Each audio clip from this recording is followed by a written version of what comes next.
Welcome back to the book log, everybody. Today I'm going to be talking about A Tale of Two Cities by Charles Dickens. Reviewing A Tale of Two Cities is kind of a silly activity because it's one of the most famous, most discussed, most reviewed books of all time. Talking about it almost seems irrelevant, first because, what else is there to say? And second, because it feels weird to discuss this or any classic like just a regular book, even though it is, because it occupies such a monumental space in the literary canon. The discussion around these books always just feels so objective, but nonetheless, I have opinions about it. For instance, this is my first ever Charles Dickens book, and I will admit it took me a minute to get used to his writing. The prose is so descriptive and ornate and wordy that it was almost distracting to me at times. It occasionally felt ornate to the point of abstracting me from the story a little bit. The trade-off here is that, one, you just get used to it after a while, and the story does pick up a lot in the latter sections, but also the writing is often genuinely very beautiful. The man knows how to spin a phrase or just make a sentence sound good. He's great at description. There are a lot of scenes from this book that just sear themselves into your mind with how vividly and with how much depth they are rendered, and it works extremely well, especially during the grand set pieces of the novel. I think the more distracting side of his writing appears in the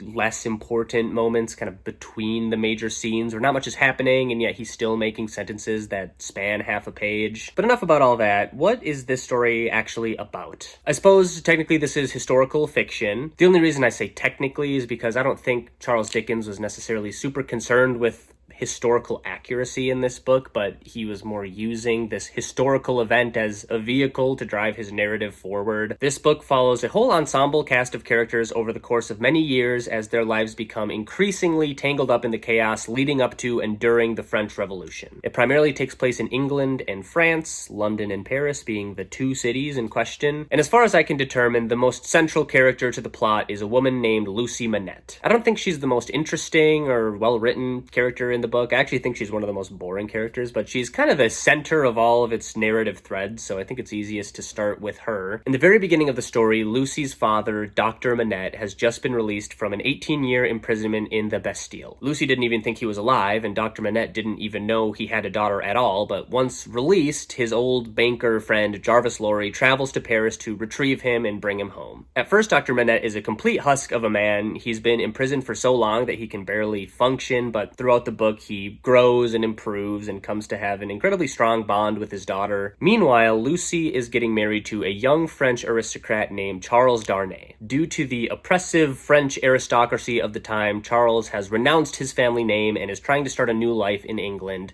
But it's not so simple. He's not just an aristocrat, he is the heir to the Evermond family, who are not only particularly cruel and evil, but are directly responsible for the imprisonment of Dr. Manette for all those years. Dr. Manette actually forgives Charles and is okay with him marrying his daughter, but the Evermond family itself is kind of a symbol of the violent aristocratic oppression that the French people are about to violently overthrow. So even though Charles Darnay is trying to be a good person, his past is still tied to everything that the revolution wants to destroy. We actually first meet Charles when he's on trial for treason in England based on some weird, flimsy, circumstantial evidence, and the only reason he's saved is because a man named Sidney Carton, who's working as the assistant to his lawyer, points out that he, Sidney, happens to look almost exactly like Darnay, which creates just enough doubt in the jury's mind to acquit him. Sidney Carton as a character is incredibly interesting. He's probably the most interesting character in the book to me, and his whole deal is that he's a cynical, self-loathing, drunken mess who also happens to be in love with Lucy, but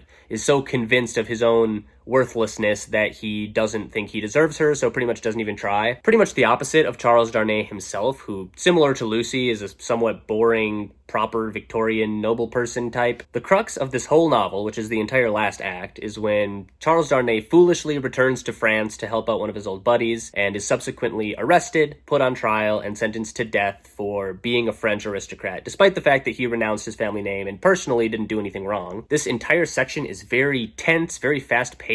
It takes Dickens a while to get there, but once he does, it's incredibly rewarding, I think. He paints revolutionary France as this chaotic, bloodthirsty, paranoid machine, and you are kind of forced to watch these events unfold with the just dreadful certainty that it's not going to end well. But not so fast. This is where Sidney Carton comes back into the limelight. When he learns that Darnay has been sentenced to death, and because, if you remember, it has been established that he and Darnay bear a striking physical resemblance to one another, Carton sneaks into the prison, drugs Darnay unconscious, and takes his place. Darnay is smuggled out with the help of some spy that Sidney blackmailed, and Sidney Carton goes to the guillotine in his stead. It's a very moving, very powerful, redemptive arc that his character goes through, even though such an insane sacrifice doesn't feel super justified in the text, but still, again, very beautiful, very iconic ending. I do have a few more things to mention with this in mind, and the first is that I have some pretty mixed feelings about how A Tale of Two Cities portrays the French Revolution. At times it felt more like a caricature of the French Revolution as opposed to a nuanced depiction of it. The revolutionaries are shown as these implacable, soulless, almost inhuman monsters in their thirst for vengeance, and it felt a little divorced from the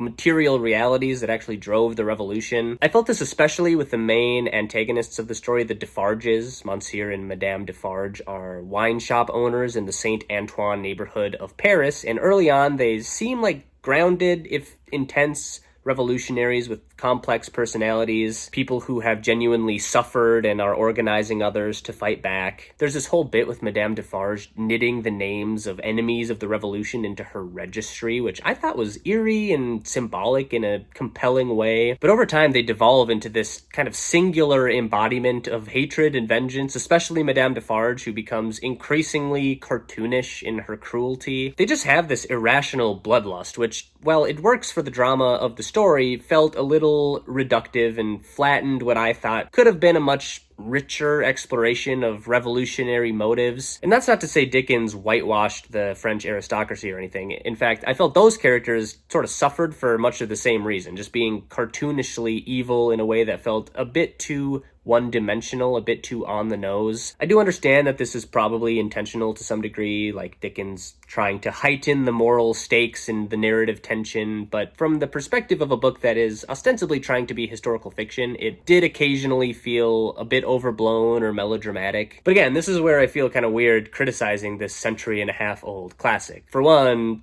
who knows the historicity of the material Dickens himself was working with in the first place, and even regardless of that, he wasn't trying to write a history textbook, and some of the historical distortions were very likely deliberate. The story elements here are definitely where this book finds its success, and Charles Dickens does a lot of things really well in that regard, as banal as that sounds to say about him. For one, I love the motif of doubles, or mirrored parallels, that pops up all throughout the book. It was the best of times, it was the worst of times, you know? The most obvious example of this, of course, is the setting itself, London and Paris. He paints both cities as flawed and inefficient and corrupt, but London still at least maintains some semblance of legal order and personal freedom and stability and whatnot. Paris, on the other hand, is described as a city completely on fire, just violence and chaos and bloodshed. Dickens, as an Englishman, to me, seemed to be trying to portray Paris as a dark mirror to London, almost a warning to not let things get too out of hand. Then, of course, there's the iconic double, Sidney Carton and Charles Darnay, two men who look almost identical but with completely different temperaments. Their connection is sort of the whole point of the novel and its emotional payoff, and it gives way to the substitution in the end. You could even argue that Miss Pross, Lucy's severe and overprotective servant slash companion,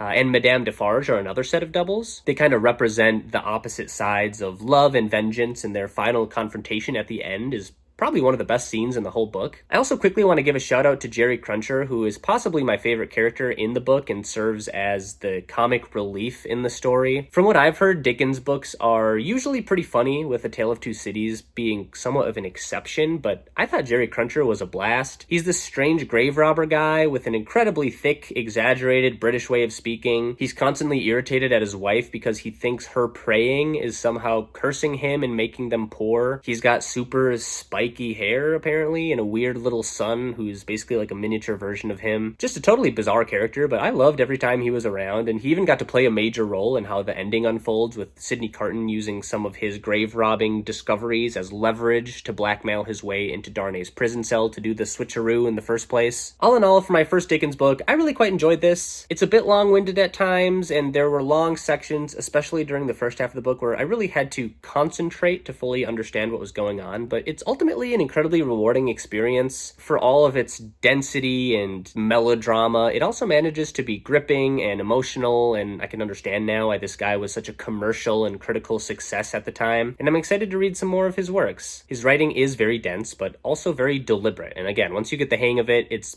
easy to see its beauty. I will say I'm not sure I agree with having this book be such a major part of middle and high school curriculum. I really don't think I would have been able to understand this very well when I was 16, but at the same time, I understand wanting to demonstrate how classic novels can also be entertaining and suspenseful and propulsive reads. With that goal in mind, A Tale of Two Cities is just as good a choice as any other book out there. I think I'm going to give this one a solid 8.